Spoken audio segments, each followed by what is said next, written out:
Now, a king is no different to anyone else. He has instructions that he needs to follow, things that he is told that he must do. But a king, being a king, sometimes he can choose.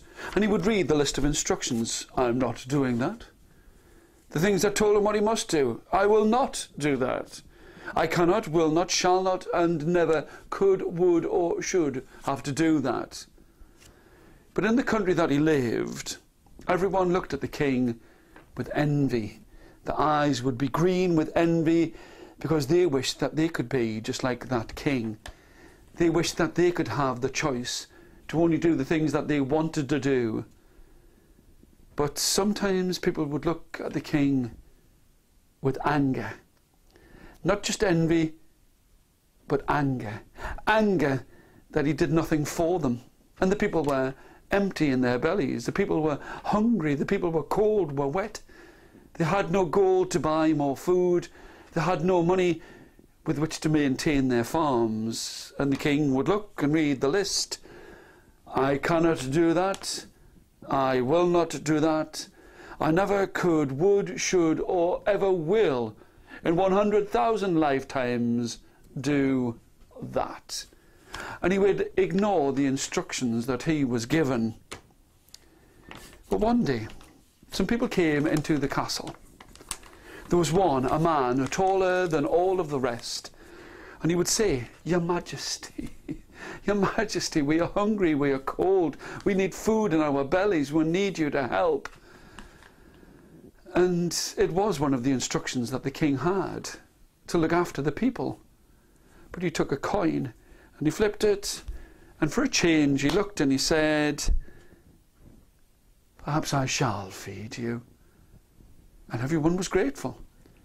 Food was placed upon their tables, food was inside of their bellies, and for a moment the king was looked upon as someone who was kind and gracious and not looked at with anger. But people would come again. The rains had fallen, the floods had grown, and the king would look at his list, and it was one of the things to make sure that he would do to look after the people of that country. And he had looked at it that day, but perhaps it was the fact that people were starting to look at him with kindness that again he took a coin and he flipped it. But this time he didn't see his own head. He looked and he said, No, I cannot do that. I will not do that. I shall not now, never, or ever do that. And the people were cold. And again, there was anger in the country as they saw the king as he would refuse to do the instructions that he was given. But again, the tallest of all of the men came in and said, Your Majesty, we are hungry, we are cold, the crops have not grown and we need your help. And this time the king took the coin and he flipped it high in the air and it didn't seem to land. And for once in his life, he made a decision that wasn't upon the spin of a coin, that wasn't upon a whim or a fancy. He did what he felt inside of his heart, and he thought that it would be a good thing to feed the people, to help them inside of their houses. And without the coin to flip, he wondered what it was he could do to make these people more gracious and kinder and more grateful to him. And he realised that if he gave each and every one of them enough gold as they could hold inside of their fists, then they could buy crops to grow more.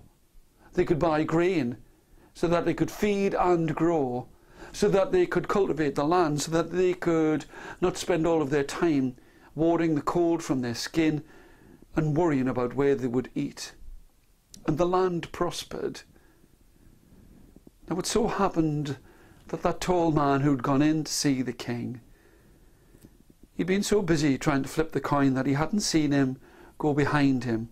And when the king had flipped the coin, he'd reached above him and taken the king and put it behind his back, so that the king had to make decisions that were based upon the things that he thought and he felt. And from that time people did live well inside of that place. But that tall man would keep that coin close to him and make sure that people would look at the king for the kindness that he did and not just for the flip of a coin.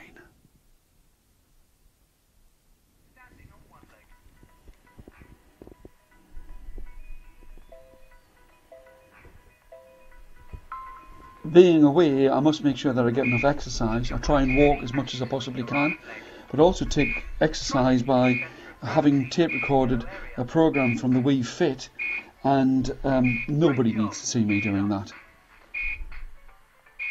Stretch your arm and leg using large dynamic movements. Now raise your right leg so you're standing on one leg.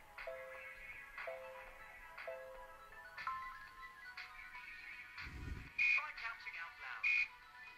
1, 2, 1.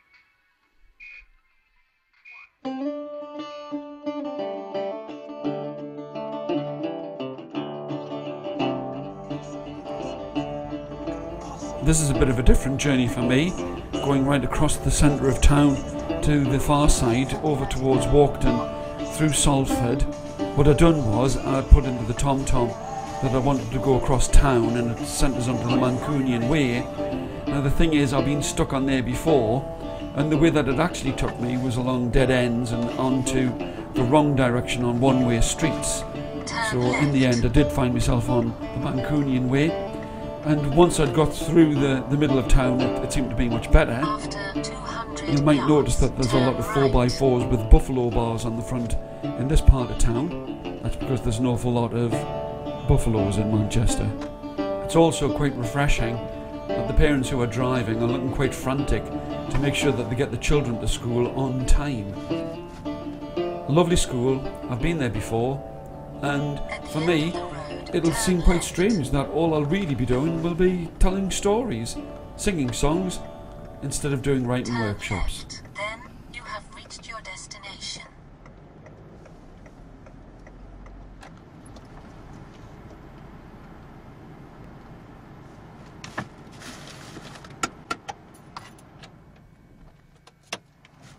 Oh, one slice of bread, another slice of bread. Oh, what shall we put in between?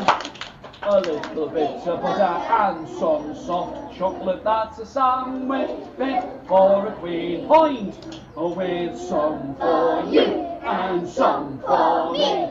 A soft chocolate sandwich for my tea. Get hold of it. What does it taste like? Let's just say, take a big bite. Show me a song.